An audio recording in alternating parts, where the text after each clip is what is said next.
पूर्व अध्याय रे बा पूर्व आलोचना रे आमे आलोचना करिथिलु जे भगवान सर्वव्यापक एवं भगवान अरूप मध्य, किंतु भक्तर भक्ति रे से स्वरूप हुअंती एवं मूर्ति भितरे मूर्तिमंत हो जाती। जदिबा से सर्वव्यापक जल स्थल वन गिरी आकाश तुम्भ लीला सबुठारे प्रकाश आमे छोट पिलाटी दिन रुए प्रार्थना करि आसुचु से जल स्थल सबुठी पूरिक रहिचंती। तथापि बेले बेले जेते बेले संसार रे वास्तव सत्य धर्मर शाश्वत धर्मर चिरंतन धर्मर बा सनातन धर्मर अवक्षय हो जाए, अवमानना हो जाए, अपप्रचार हो जाए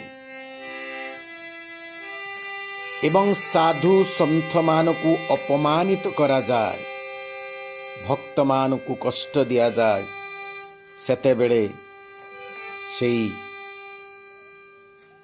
निराकार भगवान साकार रूप धारण करती एवं से अवतरित हो जाती एई धराधाम रे। सेथिपाई आमे सबु बेले गीतार श्लोक को अति आनंद रे पाठ करू। यह समस्तंकर अति प्रिय श्लोक। जदा जदा हि धर्मस्य ग्लानिर्भवति भारत अभ्युत्थानम धर्मस्य तदात्मानं सृजाम्यहम्। परित्राणाय साधूनां विनाशाय च दुष्कृतां धर्म संस्थापनार्थाय संभवामि जुगे जुगे। भगवान अर्जुन को कहिसंती, हे भरत वंशर दायाद अर्जुन,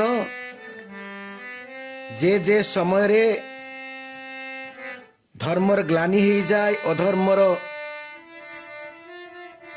वृद्धि हुए, ठीक से समय रे मु अवतार ग्रहण करे। मोर अवतार ग्रहण करिवार तीनोटी मुख्य कारण। प्रथम कारण परित्राणाय साधूना, मु साधु संत मान को सुरक्षा करिबी, त्राण करिबी, उद्धार करिबी समस्त दुख कष्टरु एपरिक संसार जंत्रणारु मध्य।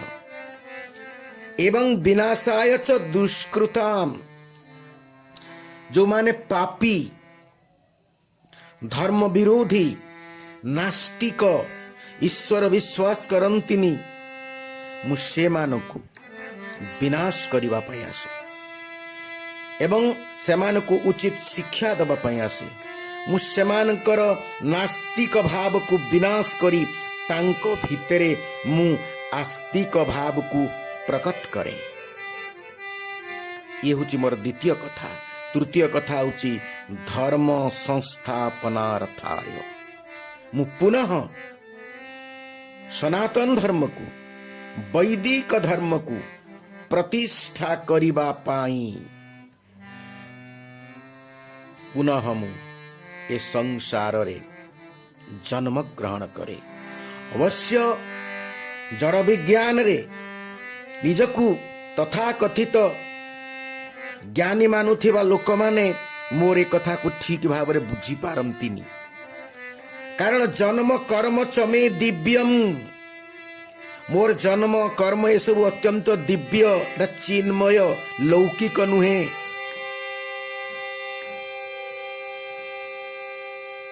ये सब कथा को साधारण लोक माने जानी पारंती नहीं। ये जानती किए ना जो व्यक्ति तत्व तो जी माने तत्वज्ञानी तत्वदर्शी से माने केवल ताकू जानी पारंती। मोर जन्म अत्यंत रहस्ययुक्त।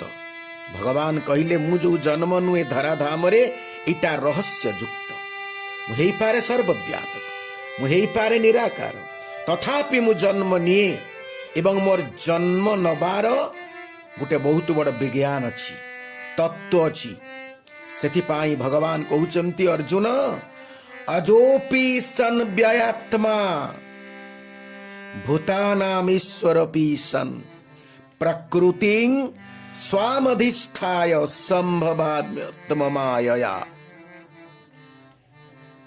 मु संभवामी आत्ममायया, मोर जो निजर अछि माया शक्ति,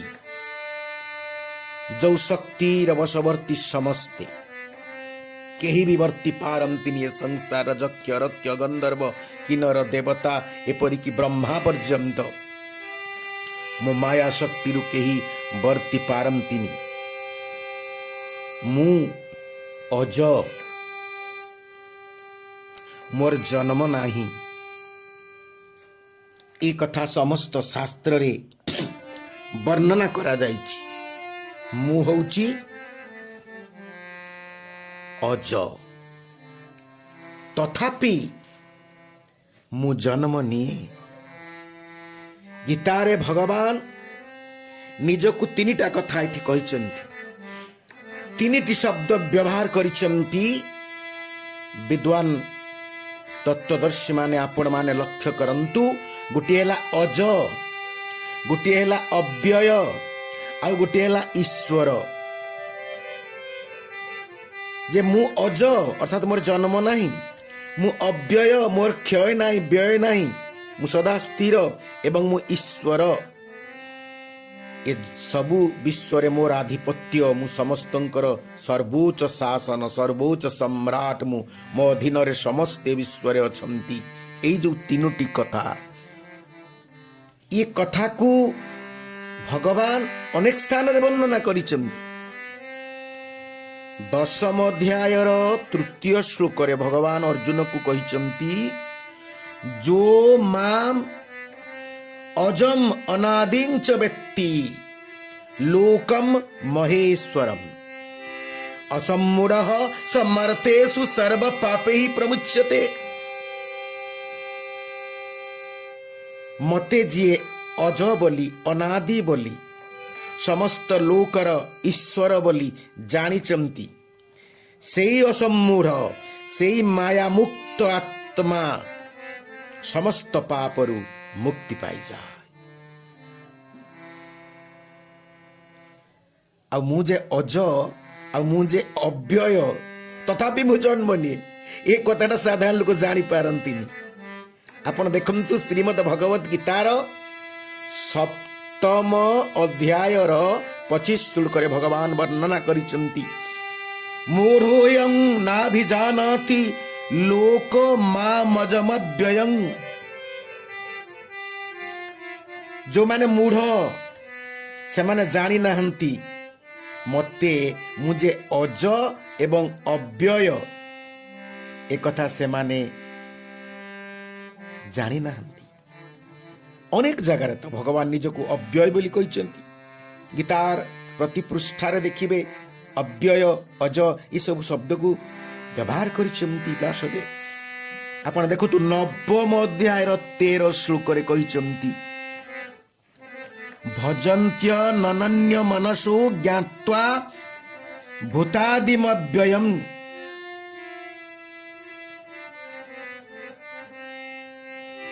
मते जो माने भजन्ति अनन्य मनसो, अनन्य भक्ति द्वारा मते भजन करंती, मोरे रामकृष्ण रूप को भी भजन करंती, किंतु ज्ञात्वा से एक कथा भी जानी जाइचंती मु समस्त प्राणी मानंकर आदिश्वर आ मु अव्यय मध्य। ई कथा गीतार सबु जगार वर्णना करा जाइची। परम भाव अजानन्तु ममाव्ययम अनुत्तमम, ये भी कथा भी 7म अध्याय कहा जाइची। मोर परम भाव को समस्ते जानी पारंतिनी, मोर अव्यय भाव को, मोर अज भाव को एवं मते ईश्वर बोली कहा जा। ईश्वर माने ईश धातुरु, ईश धातुर अर्थ होची आधिपत्य। समस्तଙ୍କ ଉପରେ ଯାହାର ଆଧିପତ୍ୟ ଅଛି ତାକୁ କୁହାଯାଏ ଈଶ୍ୱର। ସମସ୍ତଙ୍କ ଉପରେ ଆଧିପତ୍ୟ, ସେ କାହାରି ଆଧିପତ୍ୟରେ ନଥାନ୍ତି। ତେଣୁ ଈଶ୍ୱର ଶବ୍ଦକୁ ତ ବହୁତ ଗୁରୁତ୍ୱ ଦିଆଯାଇଛି ସବୁ ଶାସ୍ତ୍ରରେ। ଆପଣ ଦେଖନ୍ତୁ ପଞ୍ଚମ ଅଧ୍ୟାୟର 29 ଶ୍ଲୋକରେ ଭୋକ୍ତାରଂ ଯଜ୍ଞ ତପସାଂ ସର୍ବଲୋକ ମହେଶ୍ୱରମ୍।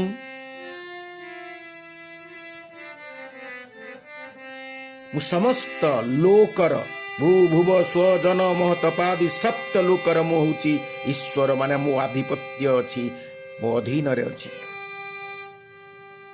এই কথাକୁ ଯେ ଜାଣେ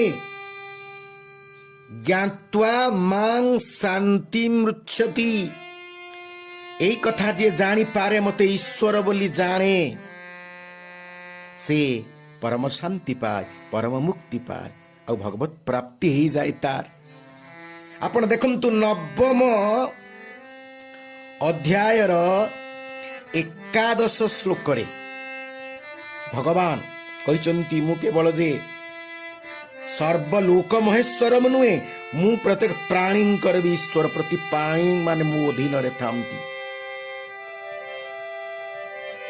ଅବଜାନନ୍ତି ମାଂ ମୂଢା ମାନୁଷିଂ ତନୁମାଶ୍ରିତଂ ପରଂ ଭାବମଜାନନ୍ତୁ ମମ ଭୂତ ମହେଶ୍ୱରମ୍। ମୁଁ ପ୍ରତି ପ୍ରାଣୀଙ୍କର ଈଶ୍ୱର।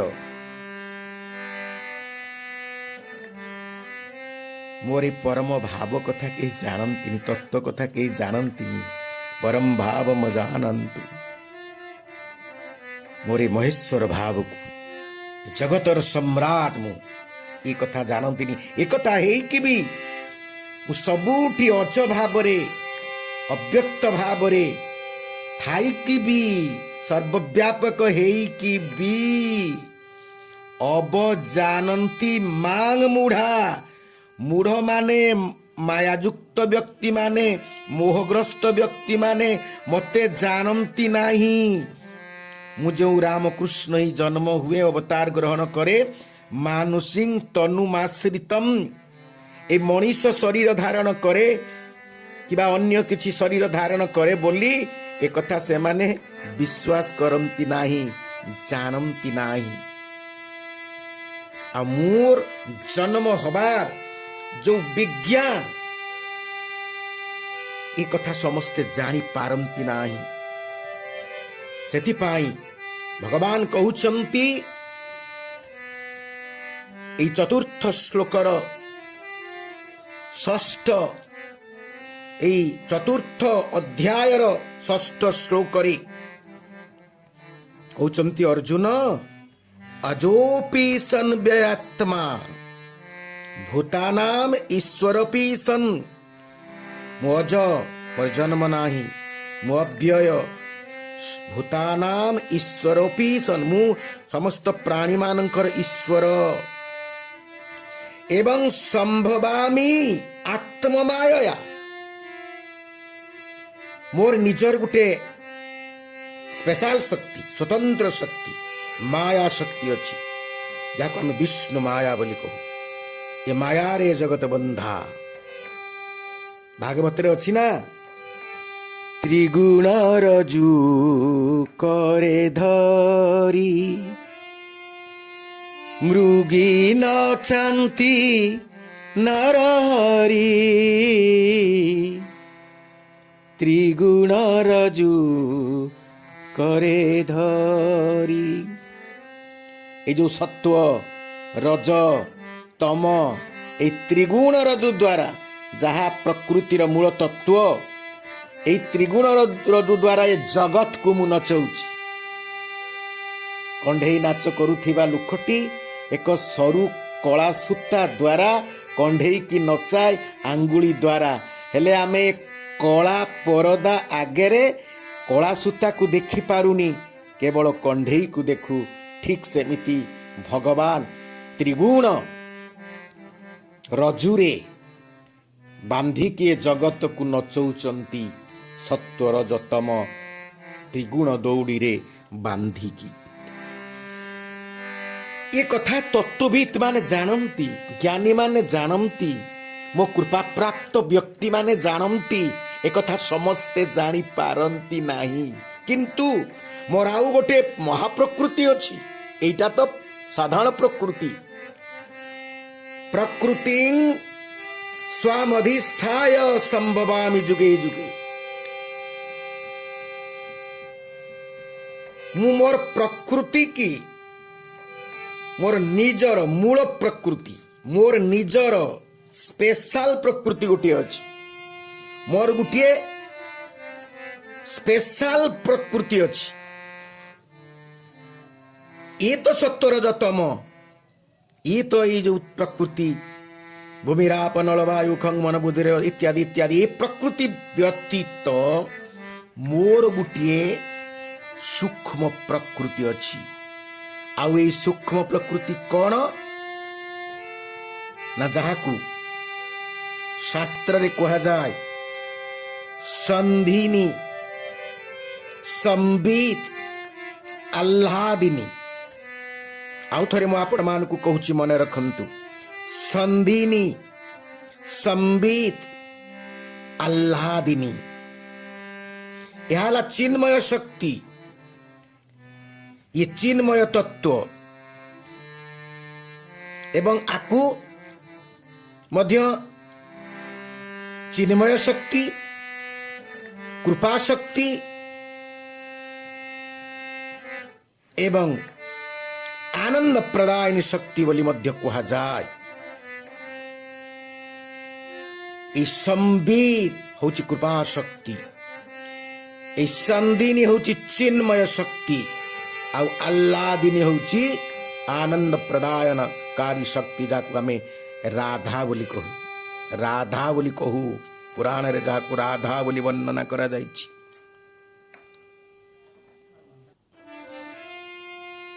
अवतार धारण कला बेले भगवान निजर एई तीनोटी शुद्ध प्रकृति रूपक शक्तिमान को सहित अवतरित हुअंती एवं अवतार समय एई शक्तिमान को द्वारा से समस्त कार्य को साधन करंती।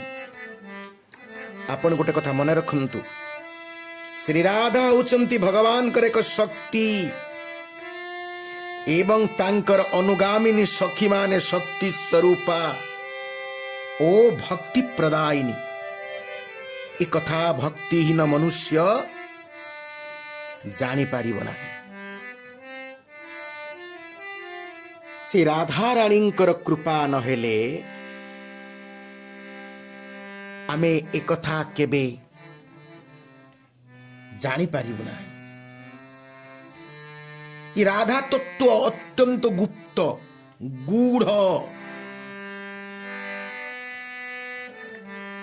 दरिया हरि कृपा करी बिरहा दिया पठाई। से राधा रानी को निजर भक्तिर जो चरम निदर्शन, भक्तिर भावर जो चरम निदर्शन, जो विरह, ए विरह भाव को देकी पठेली। आकुलता व्याकुलता भगवान को पाइबा पाई जो विरह,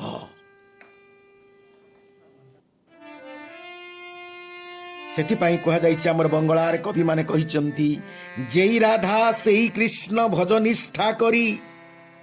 राधा जिए कृष्ण भी सी ताकर शक्ति। मु आ मोर शक्ति कोन अलगा? मो ठार कोन शक्ति को अलगा करि हबो? हमर ओडिया रे मध्य भक्त कवि माने संत कवि माने लिखिचंती, आगे राधा पछे मुही लंपट बेशरे, एक बीज बेनी फाल ଯୁଗଳ ଅଙ୍ଗରେ। ବିଦଗ୍ଧ ଚିନ୍ତାମଣି ଆଦି ଶାସ୍ତ୍ରରେ ସନ୍ଥ କବିମାନେ ଭକ୍ତ କବିମାନେ ଲେଖିଛନ୍ତି, ଏକ ବୀଜ ବେନି ପାଳ ଯୁଗଳ ଅଙ୍ଗରେ। ଗୋଟିଏ ବୀଜ ଯେତେବେଳେ ଅଙ୍କୁରୋଦ୍ଗମ ହୁଏ ଦି ଫାଳ ହେଇଯାଏ, ଗୋଟିକୁ ଛାଡ଼ି ଆଉ ଗୋଟେର ଅସ୍ତିତ୍ୱ କେବେ ରହିପାରିବ ନାହିଁ, ସେ ଗଛରେ ପରିଣତ ହେଇପାରିବ ନାହିଁ। ସେଥିପାଇଁ ରାଧା ଓ କୃଷ୍ଣ ଏକ, ଦୁଇଟି ବୀଜର ଦୁଇ ଫାଳ ଭଳିଆ। ଶ୍ରୀ ରାଧା ତାପନୀ ଉପନିଷଦ ବୋଲି ଗୋଟେ ଉପନିଷଦ ଅଛି, ଆମର 108ଟା ଉପନିଷଦ ଭିତରୁ। ସେଥିରେ ରାଧାଙ୍କ ବିଷୟରେ ବର୍ଣ୍ଣନା କରାଯାଇଛି, ଆପଣମାନେ ପଢିବେ। ଯେୟଂ ରାଧା ଯଶ୍ଚ କୃଷ୍ଣୋ ରସାବ୍ଧିର୍ଦେହଶ୍ଚୈକଃ କ୍ରୀଡ଼ନାರ್ಥଂ ଦ୍ୱିଧାଭୂତ। ଉପନିଷଦରେ ମନ୍ତ୍ର ଆକାରରେ କୁହାଯାଇଛି, ଯେୟଂ ରାଧା, ଯେ ହି ରାଧା ଯିଏ, ଯଶ୍ଚ କୃଷ୍ଣ, ଯିଏ କୃଷ୍ଣ, ଇଏ କେବଳ ନିଜର ଭକ୍ତି ରସକୁ ବାଣ୍ଟିବା ପାଇଁ, କ୍ରୀଡ଼ନାರ್ಥଂ ଦ୍ୱିଧାଭୂତ, এই ଭକ୍ତିର କ୍ରୀଡ଼ା କରିବା ପାଇଁ, ରସର କ୍ରୀଡ଼ା କରିବା ପାଇଁ, ଭକ୍ତିକୁ ପ୍ରଦାନ କରିବା ପାଇଁ ସେ ଦି ପ୍ରକାର ହେଲେ। ତାଙ୍କର ଯୋଉ ଆହ୍ଲାଦିନୀ ଶକ୍ତି ସେ ରାଧା ରୂପରେ ପ୍ରକଟ ହେଇଗଲେ। ଆପଣ କେବେ ବି ଭାବିବେନି ଯିଏ ଲକ୍ଷ୍ମୀ, ଯିଏ ଦୁର୍ଗା, ଯିଏ କାଳୀ, ଯିଏ ସରସ୍ୱତୀ, ଯିଏ ଅମ୍ବିକା ସେଇ ବୋଧେ ରାଧା। ନା ନା ନା, ସେ ଅଲଗା କଥା। ରାଧା ନିଜର ତାଙ୍କର ଶକ୍ତି, ସେମାନେ ତାଙ୍କର ପ୍ରକୃତି ସ୍ୱରୂପା। ଭଗବାନଙ୍କର ଦି ପ୍ରକାର ପ୍ରକୃତି, ଅନ୍ତରଙ୍ଗା, ବହିରଙ୍ଗା। ତେଣୁ ଏଇ ଯୋଉ ତିନୋଟି ମୂଳ ତତ୍ଵକୁ ନେଇକି ଭଗବାନ ଅବତାର ଗ୍ରହଣ କରନ୍ତି। ସନ୍ଦିନୀ, ସମ୍ବିତ ଆଉ ଆହ୍ଲାଦିନୀ। এই ତିନି ଶକ୍ତି ହେଲା ତାଙ୍କର ସ୍ୱପ୍ରକୃତି। এটা ଅନ୍ତରଙ୍ଗା ପ୍ରକୃତି। ମନେ ଦେଇ ଶୁଣନ୍ତୁ, ଅନ୍ତରଙ୍ଗା ପ୍ରକୃତି। ଆଉ ଏ ସତ୍ୱରଜତମ ଯୋଉ ତିନି ଶକ୍ତି, ଯୋଉଥିରେ ସବୁ ପ୍ରକୃତିର ସୃଷ୍ଟି, ଇଏ ହଉଛି ବହିରଙ୍ଗା ପ୍ରକୃତି। ଯୋଡ଼ିଏ ପ୍ରକୃତିକୁ ଆଶ୍ରୟ କରିକି ଆମେ, ଭଗବାନ କହିଲେ ଆମ୍ଭେ ଅବତାର ଗ୍ରହଣ କରୁ।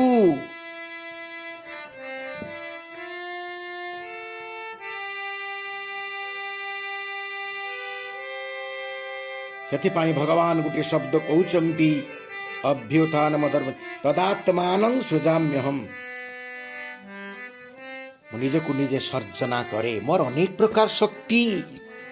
ଆପଣ ଯଦି ଏ ତତ୍ତ୍ୱ ବିଷୟରେ ଜାଣିବାକୁ ଚାହାନ୍ତି, 108ଟା ଉପନିଷଦ ଭିତରୁ ସର୍ବଶ୍ରେଷ୍ଠ ଉପନିଷଦ ତାତ୍ତ୍ୱିକ ଦୃଷ୍ଟିକୋଣରୁ ହେଉଛି ଶ୍ଵେତାଶ୍ୱତର ଉପନିଷଦ।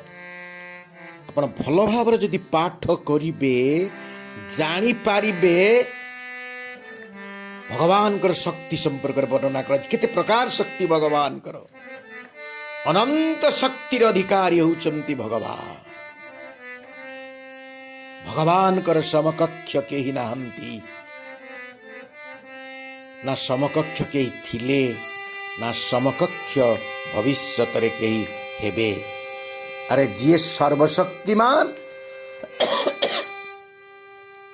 ସେ ନିରାକାରୀ ବି ହେଇପାରିବେ, ସେ ସାକାର ବି ହେଇପାରିବେ, ସେ ସର୍ବବ୍ୟାପକ ବି ହେଇପାରିବେ, ସେ ଏକ ରୂପରେ ଅବତରିତ ବି ହେଇପାରିବେ। କାରଣ ସବୁ କିଛି ଯିଏ କରିପାରନ୍ତି ସେଇ ତ ଭଗବାନ ନା। ତେଣୁ ଏଇ କଥାକୁ ବୁଝିକି ଆମର କର୍ତ୍ତବ୍ୟ ହେଉଛି ଆମେ କେବଳ ତାଙ୍କୁ ଭଜନ କରିବା, ତାଙ୍କର କୀର୍ତ୍ତନ କରିବା, ତାଙ୍କର ସ୍ମରଣ କରିବା, ତାଙ୍କର ନାମ ଜପ କରିବା, ତାଙ୍କର ଲୀଳା ସ୍ମରଣ କରିବା, ଶ୍ରବଣ କରିବା, ସତ୍ସଙ୍ଗ କରିବା।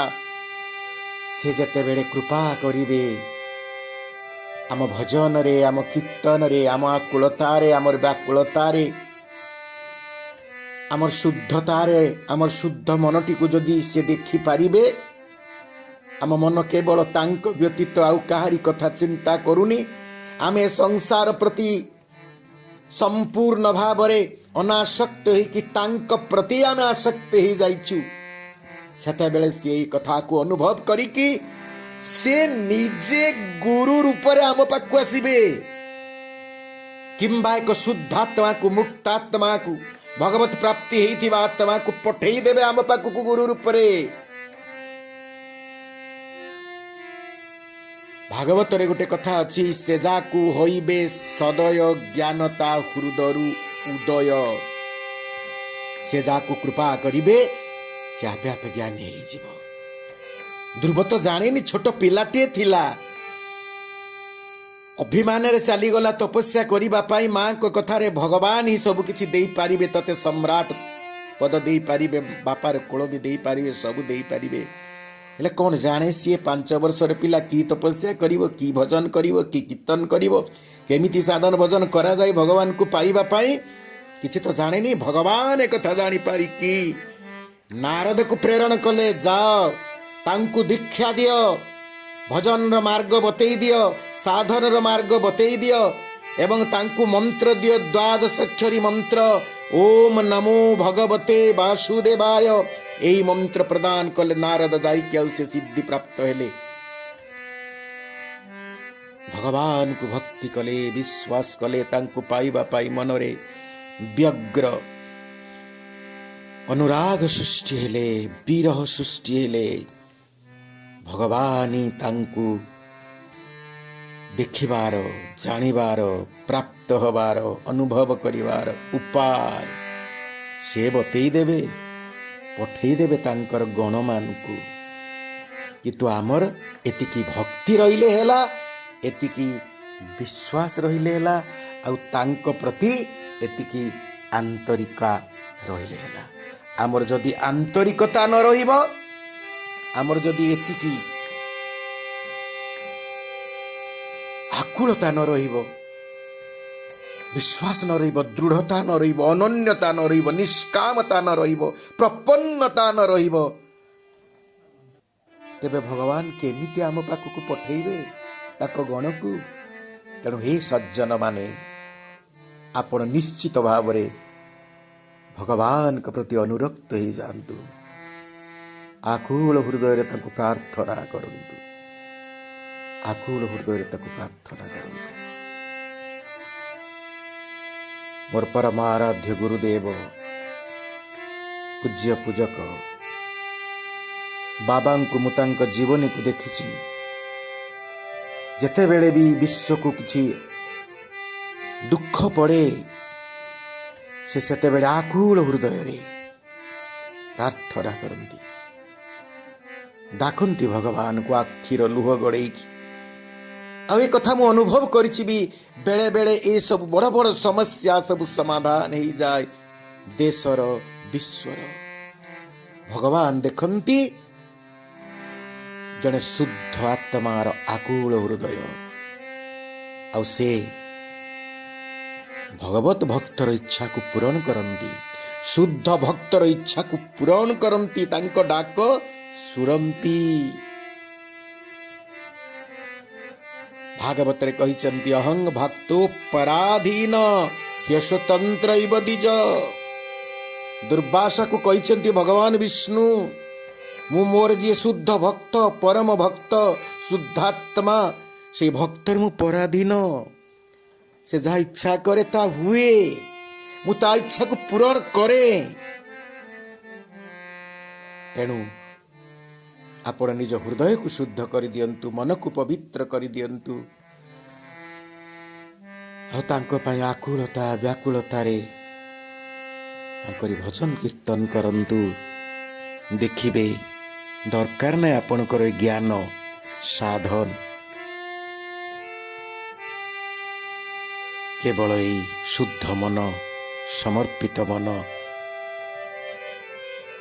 भगवत विरहरे जंत्रणासिक्त मन ही दिने भगवान को आपण को निकट को नहीं आसीबो एथिरे तिले मात्र संदेह नाही। आपण केवल निजको एथिपाई विश्वास सहित प्रस्तुत कले हेला। हरि ओम तत्सत। हरि ओम। स्वामीजी को एभली वीडियो को देखिया पई एई चैनल को सब्सक्राइब शेयर आउ लाइक करंतु।